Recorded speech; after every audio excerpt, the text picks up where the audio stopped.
Hello and welcome to The Bottom Line on TVP World. This is where we unpack some of the main business and economic stories of the day. I'm your host, Marie Cato. Imagine that you visit Poland in a couple of years. Your plane lands at a new mega airport in the middle of the country and a 300-kilometer-per-hour train ferries you to your final destination. It could be Łódź, Poznań, Wrocław. That's the vision behind the CPK, the new Polish transportation hub, the construction of which is expected to start soon. To find out more, let's go to Jan Kennedy's feature report.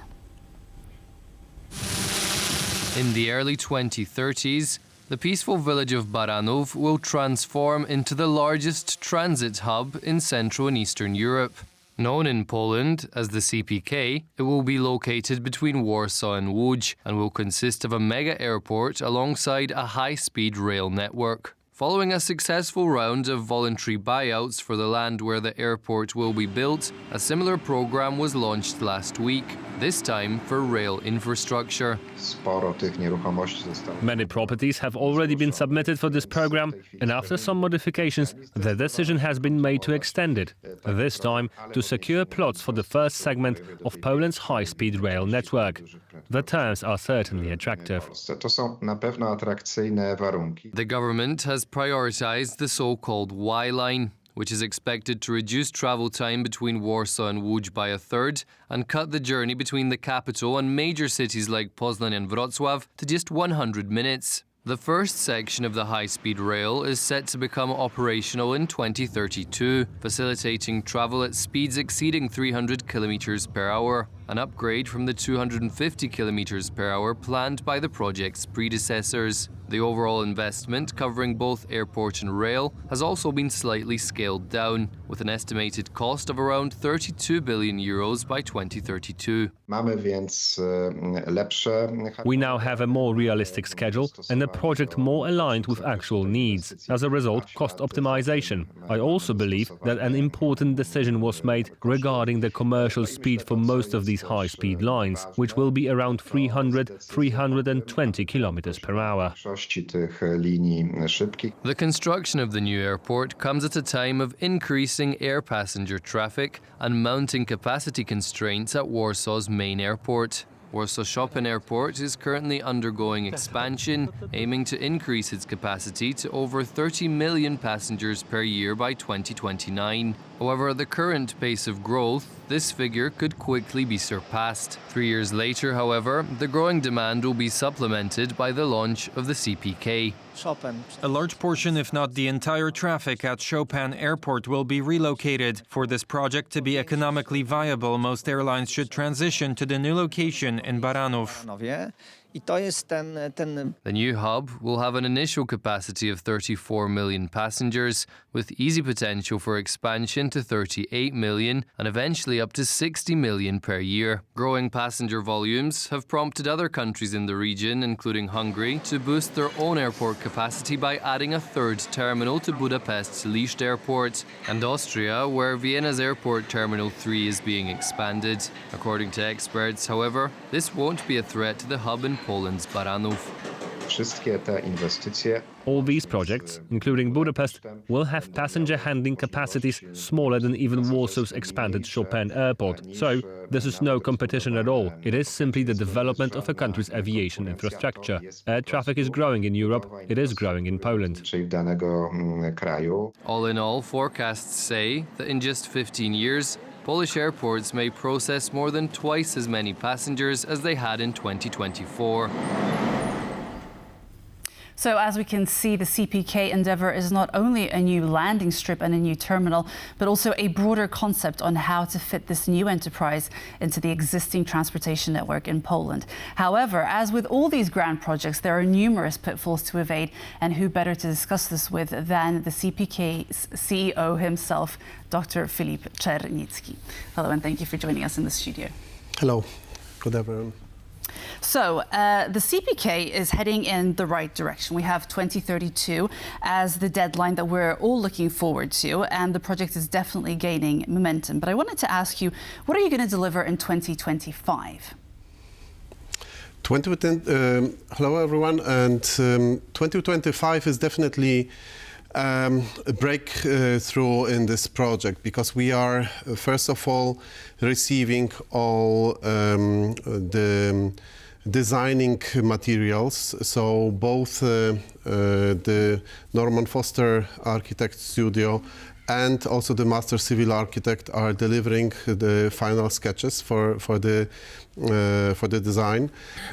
Secondly, we early this year, we received first instance localization decision, and we are hoping in a coming months, let's say in a half a year, probably to receive the second instance and already valid to implement the location decision, which will enable us to submit later this year also the building permits documents. So that's on one hand, and then secondly, we are also increasing the value of the company with the state bonds that we have been supported with early January this year.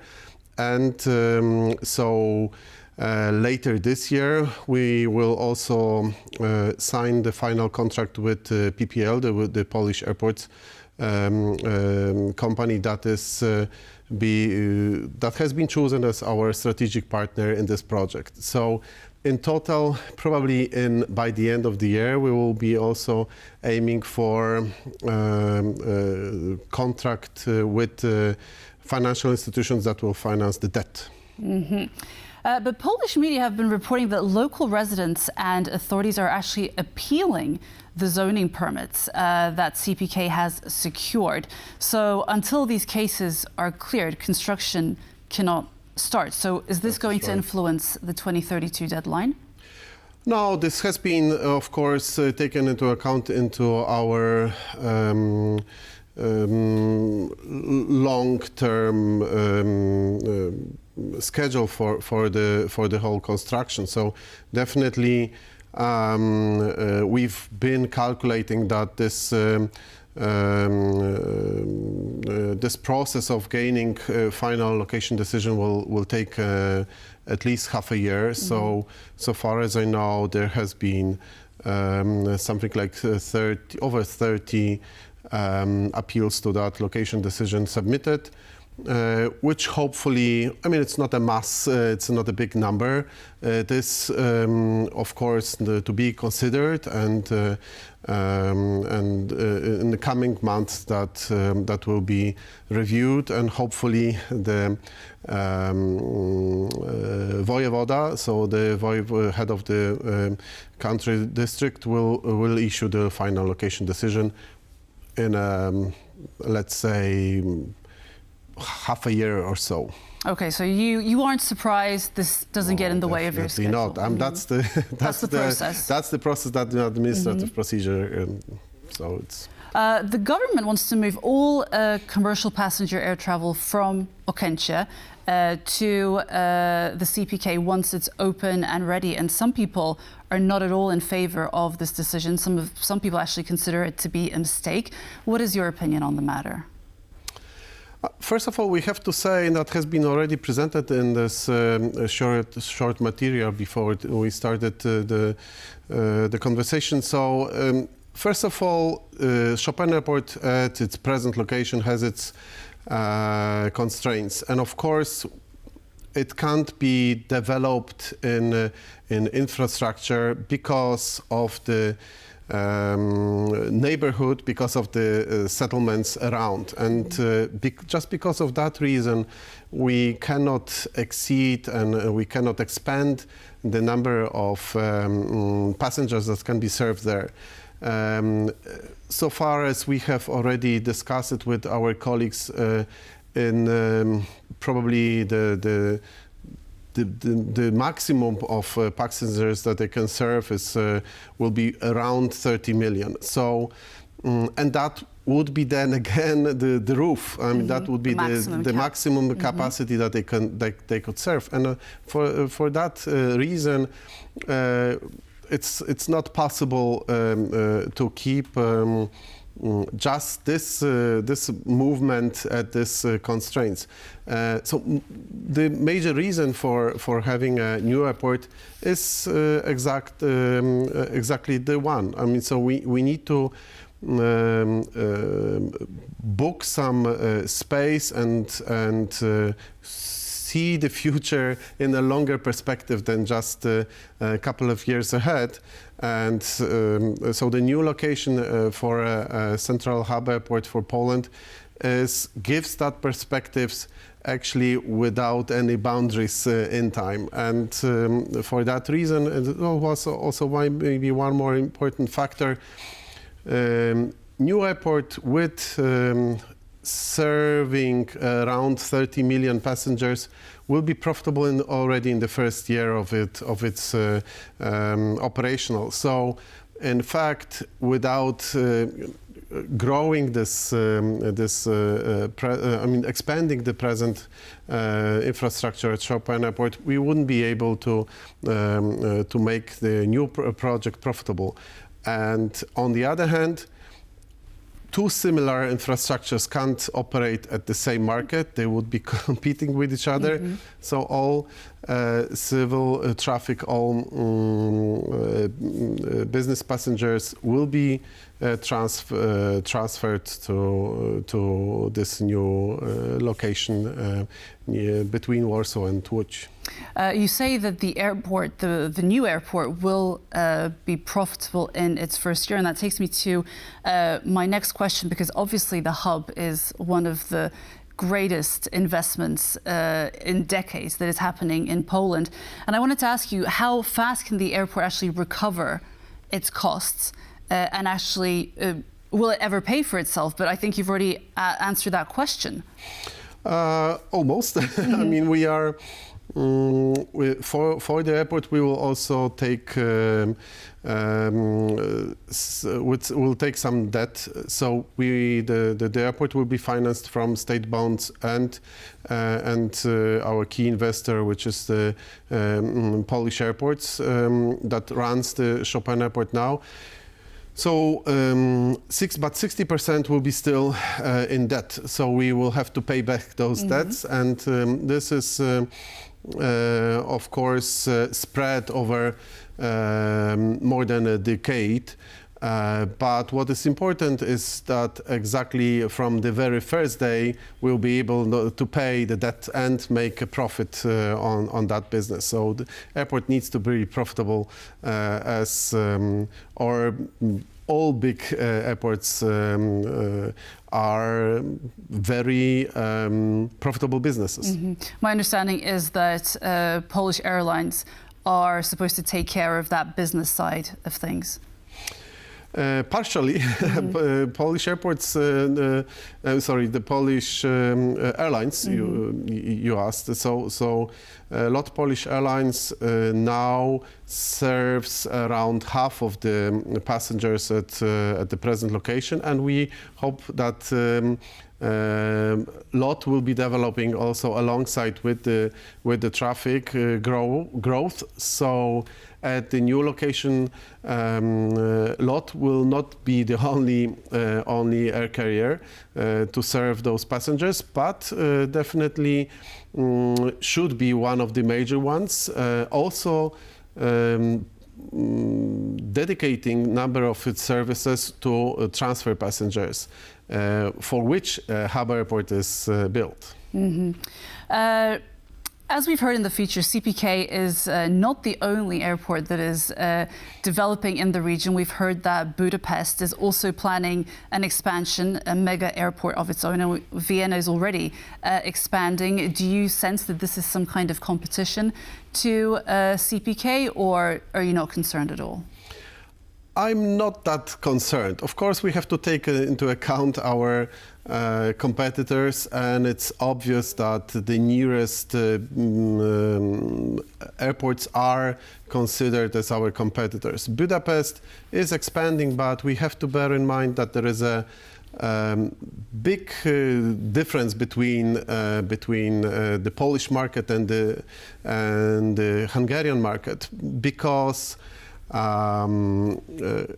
at Budapest Airport, there is no legacy air carrier that can serve as a provider for transfer passengers. At Budapest Airport, there is only few percent of transferring passengers. To name even what is more surprised, and maybe to the viewers will be also interesting, Berlin Airport, which is of a similar size that we are building, serves only 1% of transferring passengers.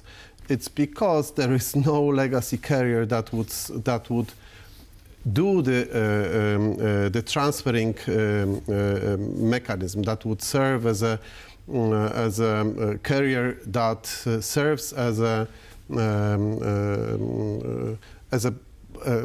proper hub airport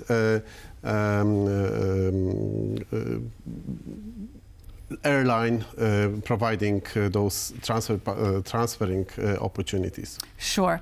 And obviously you have a schedule in mind. You seem very confident about the direction that it's heading. How are you going to ensure that this schedule is intact? Because there are large projects that go sideways, things get in the way, and we have seen that with Berlin-Brandenburg.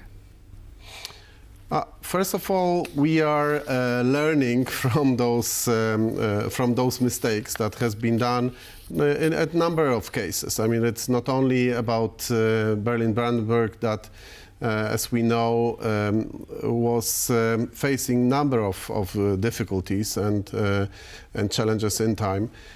So we are carefully studying those failures and those mistakes.